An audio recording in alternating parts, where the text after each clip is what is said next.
Hello tout le monde, aujourd'hui on se retrouve dans une nouvelle vidéo. Je suis désolée, je vous ai encore abandonné quelques petites semaines, mais j'ai du mal à trouver des idées de vidéos et je peux pas vous faire des vidéos toutes les semaines sur la grossesse parce que il se passe pas des choses neuves toutes les semaines.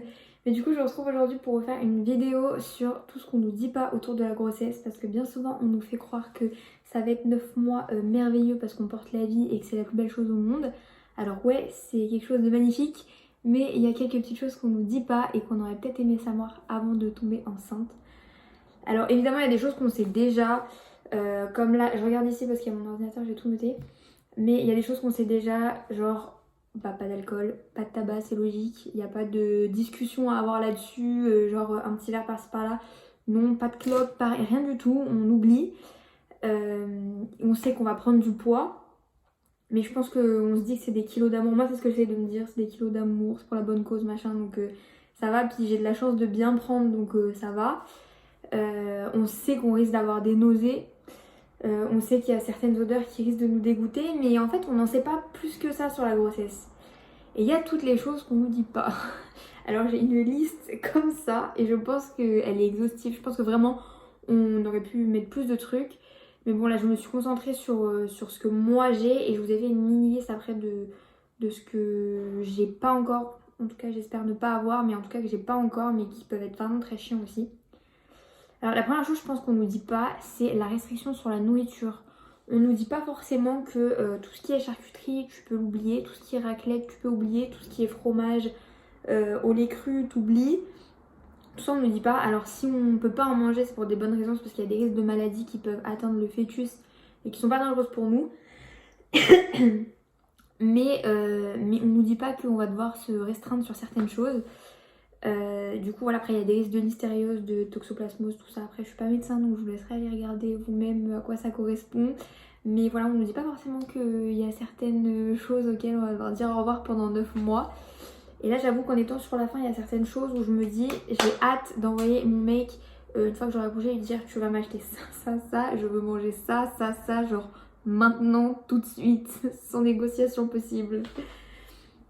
Ensuite, ce qu'on nous dit pas non plus, et ce qui va un petit peu en rapport avec la restriction de la nourriture, c'est si par exemple on n'est pas immunisé contre la toxoplasmose, il y a des prises de sang qui sont à faire tous les mois. Alors je sais pas si les femmes qui sont immunisées contre la toxo doivent en faire tous les mois aussi. Elles doivent en faire aussi plusieurs fois dans la grossesse, mais je sais pas si c'est tous les mois. En tout cas pour moi qui suis pas immunisée contre la toxo, c'est prise de sang tous les mois et analyse d'urine tous les mois pour vérifier que j'ai pas attrapé quelque chose. Et c'est chiant. C'est chiant, mais on s'habitue. Enfin, franchement, avant j'étais hyper douillette des prises de sang. Maintenant, j'y vais. J'y vais. Enfin, je vais dire les yeux fermés. Pas les yeux fermés non plus, c'est pas une partie de plaisir, mais vas-y, je tends mon bras, prends ce que t'as à prendre et laisse-moi rentrer chez moi, aller prendre mon petit déj, parce que là je vais faire un malaise. Mais ça, on nous dit pas forcément. Autre chose qu'on nous dit pas forcément, parce qu'on a l'habitude de nous dire aussi, profite de dormir tant que ton bébé n'est pas là, parce qu'après ça va être une catastrophe. Mais on nous dit pas qu'avant que le bébé arrive, ton sommeil ce sera déjà une catastrophe. C'est-à-dire que le sommeil il est vraiment pas ouf. Alors je sais que moi j'ai pas trop à me plaindre dessus parce que je sais qu'il y a pire, mais t'es tout le temps crevé en fait. Genre tu te réveilles 12 fois la nuit pour aller faire pipi, sauf que tu te rendors pas forcément tout de suite, tu trouves jamais la bonne position, t'es entouré tout le temps d'un coussin entre les jambes parce que t'as besoin de ça pour être bien, t'as ton coussin de grossesse, t'as 12 000 oreillers derrière pour les remonter à cible, tout ça. Et en fait tu dors pas si bien que ça. Donc ça fout un peu la haine quand tu vois que ton mec à côté il te tape des nuits de 15 heures sans aucun souci et que toi genre t'es là, t'es un peu au bout du rouleau. Mais bon, c'est pour la bonne cause, c'est ce qu'il faut se dire. Du coup, il y a aussi les pipis 72 fois par jour, ça c'est infernal. Tu vas faire pipi, genre une demi-heure après, t'as envie de faire pipi. Ou alors tu vas faire pipi avant d'aller faire les courses, t'arrives, t'es garé aux courses, t'as envie de faire pipi, t'as tout le temps envie de faire pipi. C'est incroyable. Il y a des choses, des fois, je comprends pas. Alors autant des fois c'est quand le bébé appuie sur la vessie, donc t'as tout le temps envie d'y aller. Mais au début, genre, c'est pas tout le temps ça, mais enfin, c'est assez infernal, mais bon, de toute façon, on s'habitue. De toute façon, on n'a pas le choix, donc on peut juste se plaindre en fait. Ensuite, ce qu'on nous dit pas forcément aussi, les vergetures. Les vergetures et la cellulite. Je pense que beaucoup de femmes ont des vergetures et de la cellulite, mais on nous dit pas non plus que notre ventre, nos cuisses, nos fesses, nos seins, ça va devenir genre un enfer, genre on va devenir un zèbre pendant la grossesse.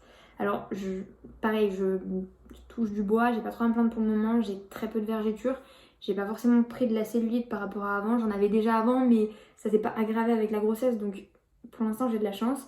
Après, voilà, là, sur la dernière semaine, pour l'instant, je suis dans ma 33e semaine. Et je vois bien cette semaine, là, j'ai commencé à craquer un petit peu. Même j'ai beau me masser le ventre, mettre de la crème, mettre de l'huile, tout ça. Si ton corps il a envie de craquer, il craquera de toute façon. Donc ça fout un peu la haine quand même. Parce que tu sais que les vergetures, t'auras beau les traiter après, bah, elles partiront pas. Elles seront quand même là, donc ça saoule.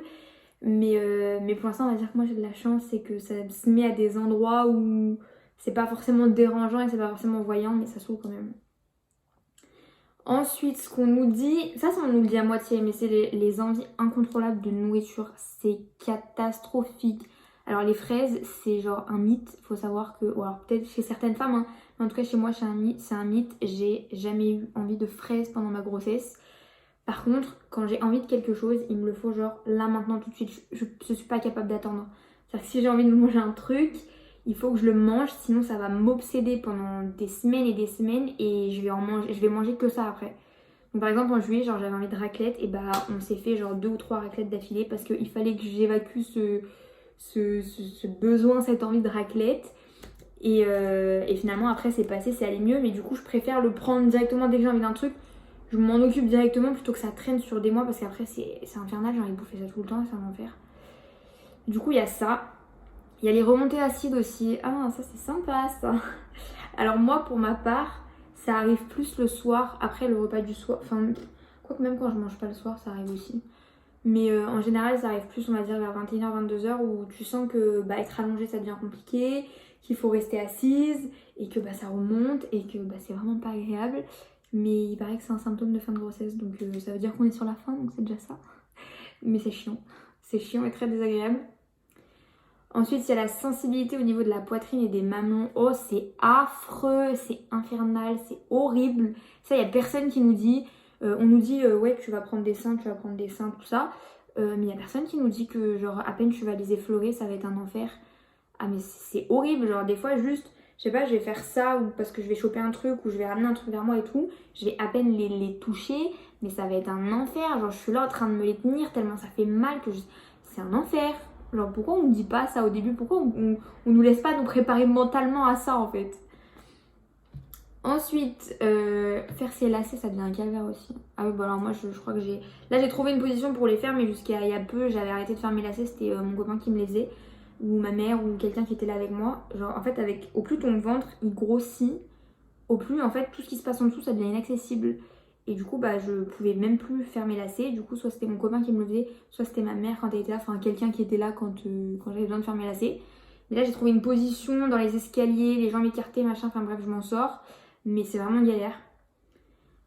Ensuite ce qu'on nous dit pas non plus, ou alors après je vous dis ce qu'on nous dit pas, c'est des choses que moi j'avais jamais entendues avant la grossesse. Donc peut-être que vous étiez au courant mais moi non. Les coups de chaud, c'est infernal. Pourquoi on a tout le temps chaud comme ça? Genre c'est vraiment infernal. Des fois tu fais rien du tout, t'es sur le canapé, il s'est rien passé.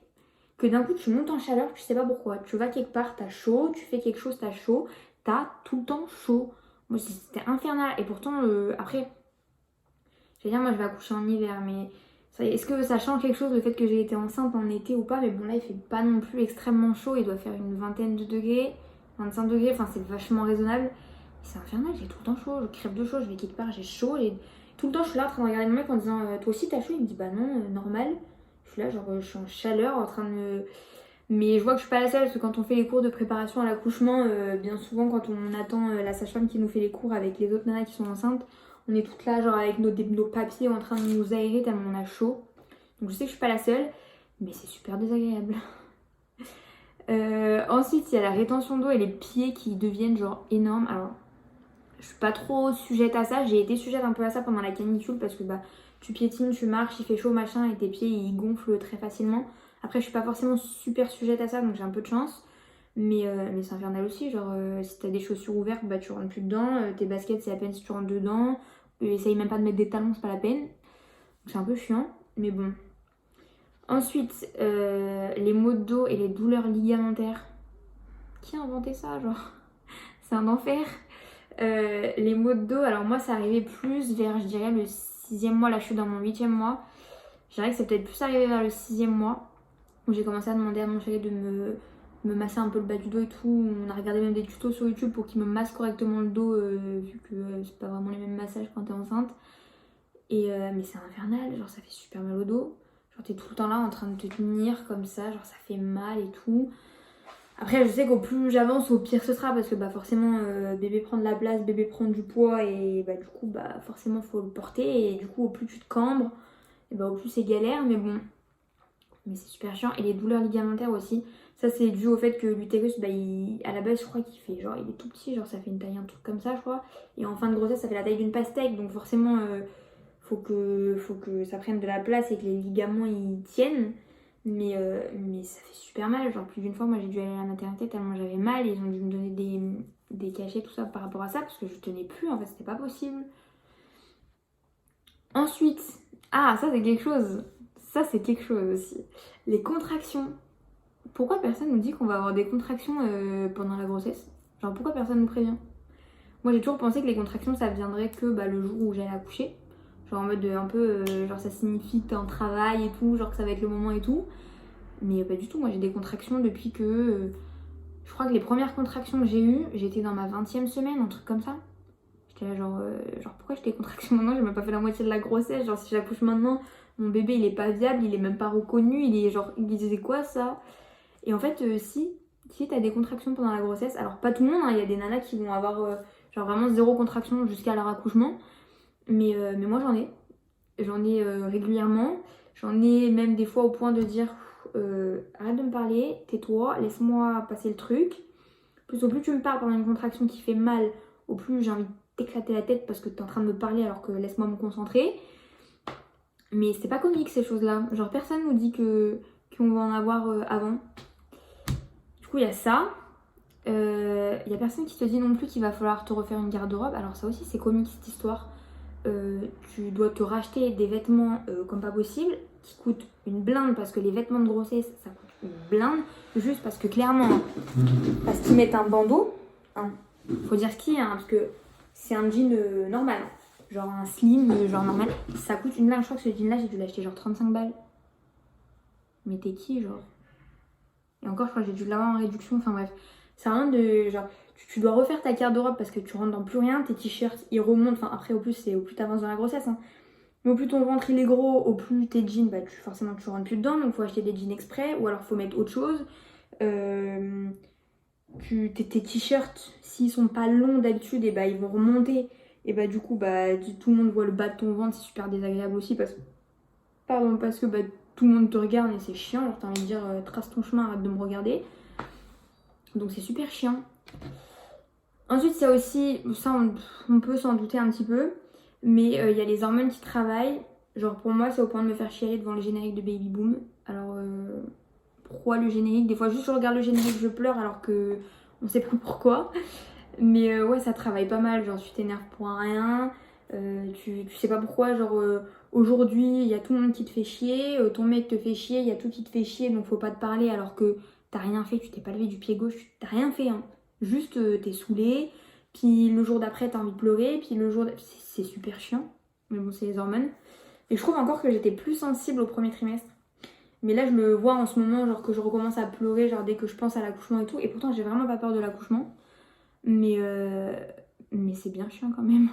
Parce qu'on te regarde genre mais tu vas pleurer alors que t'es là genre oui je vais pleurer mais genre ça va quoi. Genre c'est pas de ma faute. Ensuite si t'es malade bah t'as le droit de rien prendre du tout. Genre les médicaments tu peux leur dire ciao bye à l'année prochaine. T'as le droit de prendre genre grosso modo ça va être du Doliprane et du Spasfon quoi. T'as mal à la gorge tu peux pas prendre de Strepsil, tu peux pas prendre de l'isopaïne, en fait tu peux rien prendre. Genre juste c'est tout est déconseillé pendant la grossesse donc bah tu peux rien prendre donc c'est chiant. Donc bah ne sois pas malade parce que sinon c'est la merde. Tu vas mettre 7 ans pour te remettre d'une grippe alors qu'en vrai si t'as des médicaments on va dire en grosso modo 10 jours c'est fait. Mais bon. Il y a aussi, alors ça il y a des nanas qui peuvent le voir de manière positive, alors moi j'arrive pas. Les coups dans les côtes, pardon, qui t'éclatent ta race, mais vraiment, genre là il n'y a pas d'autre mot, ça t'éclate ta race. Genre vraiment, c'est même plus les petits coups de genre ah vas-y, attends je te bouge, genre. Non, c'est genre il te met des coups dans les côtes. Après, je pense que c'est si il a la tête en bas, mais moi ça fait bien longtemps qu'il a la tête en bas, qu'il est déjà prêt à sortir. Mais il m'éclate. C'est-à-dire que quand il a décidé de me mettre un coup, genre si se peut que je suis en train de conduire, c'est mort. Genre il faut que je m'arrête de conduire, genre il faut que j'arrête de parler, tellement ça me fait mal. C'est horrible. Ensuite, t'as la respiration qui se coupe. Alors ouais, ça aussi j'en ai marre. Ça, je suis au bout. T'arrêtes de respirer en fait. Clairement.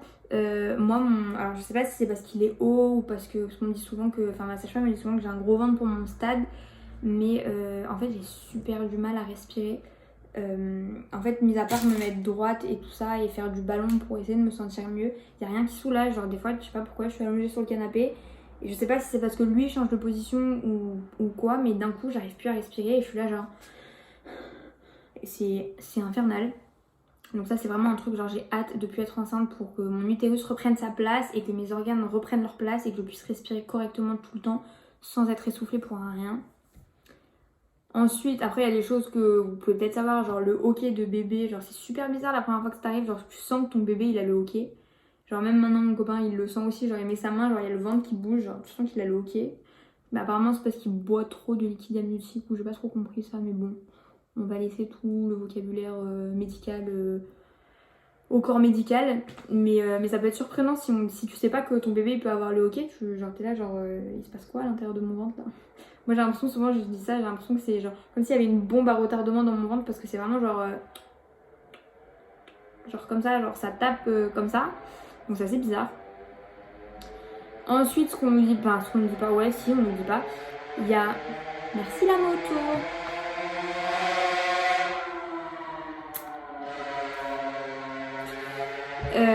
Il y a les poils qui poussent, mais genre beaucoup plus. Alors souvent on nous dit tes cheveux ils poussent plus, tes ongles ils poussent mieux et du coup bah t'as les poils qui poussent plus. Alors moi j'arrive pas à me rendre compte si mes cheveux ont vraiment poussé depuis le début de ma grossesse et mes ongles je les fais en gel donc bah je fais pas trop attention s'ils poussent plus. J'ai pas l'impression qu'ils poussent plus que d'habitude, par contre les poils si. Notamment sur le ventre, là je sais pas pourquoi j'ai un duvet sur le ventre en plus de la ligne de grossesse. Alors la ligne de grossesse ça va. Elle est pas énorme, mais j'ai un duvet sur le ventre. Je sais pas pourquoi. Donc j'espère que ça va vite partir après. Parce que j'ai pas envie de me mettre genre à épiler ça. Parce qu'apparemment, à partir du moment où tu commences à épiler tes poils qui poussent pendant la grossesse, c'est mort. Après, c'est la merde genre, jusqu'à la fin de ta vie. Et j'ai pas envie de me mettre à m'épiler le ventre ou je sais pas quelle autre partie du corps. Donc je touche pas, mais c'est pas super agréable. D'ailleurs, tu peux aussi dire adieu au fait de t'épiler les parties intimes toute seule, hein, ça c'est terminé. Ou alors, s'il y en a qui savent le faire, genre, gros, bravo, merci à toi, enfin, je sais pas, je te félicite. Je sais pas comment tu fais. Moi, c'est terminé depuis belle lurette. Je vois plus ce qui se passe en dessous. Je suis incapable, mais vraiment incapable de m'épiler toute seule. Genre, c'est pas possible. Alors, après, tout ce qui est, genre, moi, tout ce qui est jambes, cuisses, tout ça, je fais un institut et je pense que de toute façon ça je pourrais le faire moi-même si je le faisais moi-même à la maison. Mais tout ce qui est partie intime, c'est pas la peine. Hein. Je veux dire, de toute façon, je pense que quand t'es enceinte, on a toutes le même problème. C'est soit t'aimes bien Chewbacca et tu laisses pousser et tu dis bah tant pis, ça attendra la fin de la grossesse. Soit tu utilises un miroir, je crois qu'il y a des nanas qui utilisent un miroir. Soit tu vas te faire épiler en institut, soit ton mec il t'aide ou quelqu'un t'aide. Hein, parce qu'à un moment donné, genre, tu peux plus quoi. C'est genre inaccessible vraiment. Ensuite, il y a les baisses de tension et les malaises faciles. C'est quoi cet enfer aussi là? Genre pourquoi personne nous dit que genre on va faire des malaises et tout? Genre c'est super chiant, genre tu le sens en plus quand ta tension elle baisse et que genre tu vas partir d'un coup. En général ça va avec les coups de chaud. Mais c'est super désagréable. Ça on nous le dit pas non plus. Et puis moralement aussi, on nous dit pas que va y avoir des petits mental breakdown là. Des fois, enfin moi même pas des fois, même en ce moment j'ai beau. Enfin pas beaucoup de mal, mais si je commence à avoir du mal avec mon corps. Parce qu'autant des fois je vais le regarder et je vais me dire ah genre j'aime bien me voir enceinte et tout, c'est beau, tu portes la vie, tu sais qu'il y a ton fils à l'intérieur et tout, genre c'est beau et tout. Et autant des fois je regarde mon mec et je vais dire mais genre mon corps il m'appartient plus, genre je pleure et j'en ai marre, j'ai envie de retrouver le corps que j'avais avant, j'ai envie de retrouver mon corps de... C'est peut-être mal dit mais j'ai envie de retrouver mon corps de femme, même si là j'ai aussi mon corps de femme parce que je porte la vie et que c'est beau. Mais des fois, genre, tu regardes tes photos et tu retombes sur des photos de toi avant. Et t'es là, genre, quel enfer, genre, rendez-moi mon corps, rendez-moi, genre, ce qui m'appartient. Genre, j'en ai marre de partager mon corps, genre, je veux accoucher, je veux reprendre ma vie d'avant. Mais bon, après, ça revient vite. En général, si t'es bien entouré, moi, mon copain, il me remet les idées en place et tout ça. Et puis après, tu te dis que bah, c'est bientôt fini de toute façon. Et puis que c'est beau, si t'es enceinte, c'est que tu portes la vie et c'est beau. Mais bon. Puis moi, après, il y a des trucs sur lesquels je peux pas trop vous parler parce que bah, j'y suis pas forcément sujette. Voire pas du tout pour le moment. Alors, c'est pareil, on croise les doigts, on touche du bois, on fait tout. Mais je sais qu'il y a beaucoup de nanas qui se plaignent des problèmes de transit. Il paraît que ça dérègle beaucoup le transit. Alors, moi, ça va. Tout va bien pour l'instant. Mais il y a beaucoup de nanas qui ont des problèmes de constipation, qui ont des hémorroïdes, qui ont des mycoses, des infections, des fuites urinaires et tout ça. Et moi jusque là, alléluia, je n'ai rien de tout ça. Donc je vais pas me plaindre là-dessus. Par contre, bah, tout ce qui est au-dessus, ça je l'ai. Mais bon, du coup voilà. Je vous ai fait un petit peu le tour de ce dont à quoi j'ai pensé sur ce qu'on ne dit pas à propos de la grossesse. Après, si vous avez d'autres choses qu'on vous a pas dit à propos de la grossesse et qui vous ont perturbé quand vous étiez enceinte, genre, n'hésitez pas à le mettre dans les commentaires parce que moi, ça me fait trop rire. Des fois, je me dis, ah ouais, c'est vrai, genre ça, on nous en parle pas. Après, ça devient tellement logique dans notre corps enfin, c'est pas qu'on n'y fait plus attention, mais je veux dire, on t'avait jamais parlé de remontée acide avant. Et puis en fait, maintenant, bah c'est tellement une habitude d'en avoir que bah, ça paraît normal dans ton corps. Donc je pense limite, tu vas être perturbée après quand t'en auras plus. Enfin bref, si vous en avez, n'hésitez pas à les mettre dans les commentaires, ça me fera rire. Et puis voilà, du coup, c'est la fin de la vidéo. Je vais, encore une fois, je vais vous dire la même chose que la dernière fois, mais je vais essayer de vous faire plus de vidéos, mais j'ai vraiment pas d'idée en ce moment. Donc mis à part, bah, je vous ferai une vidéo sur mon accouchement, oui, je vous ferai une vidéo, enfin, pas genre une vidéo genre pendant que j'accouche, mais je pense que je vous ferai une vidéo où je vous raconterai un peu mon accouchement. Je vous ferai une vidéo sur la fin de mon 3e trimestre, mais alors ça, je sais pas si je vous le ferai à la fin de mon 9e mois. Enfin, je sais pas trop quand je vais accoucher en plus, donc je verrai si je vous le ferai quand je serai encore enceinte sur la fin ou si j'aurai déjà accouché. Puis après, si vous avez des idées de vidéos que vous voulez que je fasse ou que vous voulez voir, n'hésitez pas à me le dire dans les commentaires ou à m'envoyer un message sur les réseaux. Et puis voilà, du coup, bah, je vous fais plein de bisous. Merci d'avoir regardé la vidéo et à bientôt. Ciao!